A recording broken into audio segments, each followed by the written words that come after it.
Welcome to The Explainer. Today, we're going to dive into this core tension that really every leader faces. You've got this immense pressure to win, right? But you also have this genuine desire to develop your people. And it really forces a choice between two powerful styles, control versus standards. Check out this quote from an athletic director. It hits the nail on the head. He's about all the right things. Okay, that's about values, character, developing people, all the good stuff. But then, get it done here. What does that mean? It boils down to one thing: winning. It's just a brutal reminder that when the stakes are high, results, they often speak way louder than your intentions. So let's just ask the question head on. What are you really paid to do? A coach was asked this exact question, and his first answer was to develop people. Sounds great, right? But then came the follow-up. What happens if you do an unbelievable job developing people, but you lose? And he admitted it. He said, we get fired. It's a pretty stark reminder that at the end of the day, you're judged on performance, on results. All right, so to really unpack these leadership models, we first need to lay a little groundwork. We got to define two really crucial terms: behavior versus character. Okay, so let's get on the same page here. Behavior, that's simple. It's just how you act. It's the stuff we can see on the outside. Character, on the other hand, is who you are. That's your internal essence. And for this explainer, we're going to focus on the one a leader can really influence directly, and that's behavior. Okay, let's dive into the first path. We're calling this one the kingdom of control. And this is a model built on absolute authority, where the leader shapes behavior through top-down commands and, honestly, sheer force of will. And a perfect example of this is Coach Bill Self's infamous boot camp over at the University of Kansas. Think about this. For 2 solid weeks, he has total 24/7 authority over his players.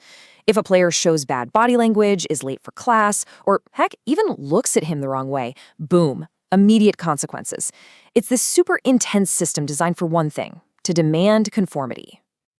So, after watching a clip of that boot camp, you know what another coach said? His reaction was just, "Welcome to my kingdom."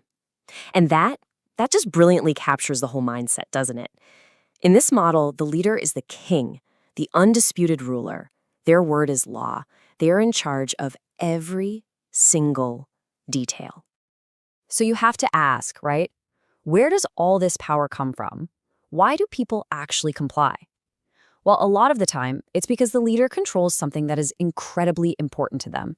The players comply because the coach literally holds the keys to their career, from playing time all the way to their future. And this is the source of that leverage. I mean, look at this list. They control playing times, scholarships, your position on the team, workout schedules, even stuff like study hall. This immense power over a player's daily life and their future, that's the tool they use to demand specific behaviors. So look, this is one way to lead, and for some, it's a very effective way. Great coaches use their power to literally carve out the channels that direct how their team acts. They demand conformity. And it works. But you gotta wonder, right? Is there another way? Especially when you don't have that kind of absolute control. And that brings us to path number 2, the power of shared standards. Now, this approach becomes absolutely essential when a leader can't just dictate everything. Think professional sports, where the superstars often hold all the power. So to set the stage, just look at this number. When the legendary Coach K took over the U.S. Olympic basketball team, they were coming off a 3rd-place finish, a bronze medal. Now, for Team USA, that was the worst finish in its entire history. He was now leading a team of superstars who held all the power. And that old control model, clearly it wasn't working anymore. So what was his solution? This part is just fascinating. When he was asked about the most important team-building thing he did with guys like Kobe Bryant and LeBron James, Coach K said that in their very first, most critical meeting, they never talked about basketball. Not a single word about the game. So what did they talk about? Standards. Instead of basketball, they talked about standards. Together, as a team, the players came up with 15 rules for how they were going to live. Not play, but live together. You see things here like no excuses, be flexible, look each other in the eye, always tell the truth. These weren't the coach's rules handed down from on high. They were the team's shared commitments to each other. And here's where the genius of it all comes in. Before that big meeting, Coach K met with his team leaders, Kobe, LeBron, Jason Kidd, and he got their buy-in first. He actually asked them to bring a standard to the meeting. See, once those key influencers were on board, everyone else just naturally fell in line. It was an absolute masterclass in leadership without being an authoritarian. Okay, so we've got two different paths, right? The kingdom of control and the power of shared standards. But are they totally separate?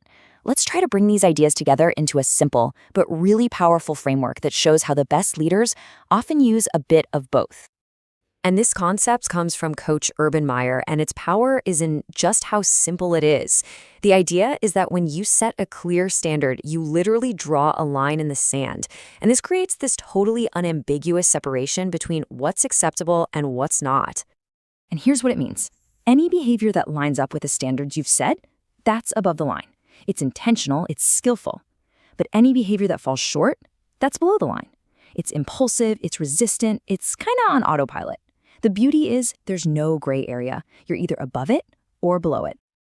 All right, so how do you actually put this stuff into practice? This last section is your roadmap. It's a clear, actionable guide for building a standards-based culture in any team or any organization. Okay, it boils down to 4 key steps. Number 1, you've got to set crystal clear standards. No room for misinterpretation. 2, and this is so important, you have to actively catch people doing above-the-line stuff and praise it. 3, you have to manage that below-the-line behavior every single time. And finally, number 4, well, this one's the most important of all. Because here's the thing. The hardest part about standards, it's that you are the standard. You, as the leader, become the living, breathing example of what's expected. You can't just talk about it, you have to be about it every single day. Because trust me, your team is always, always watching. So I'm going to leave you with this question to think about. You are the standard. Every action you take, every word you say, every decision you make, it's all sending a message. So, what signal are you sending?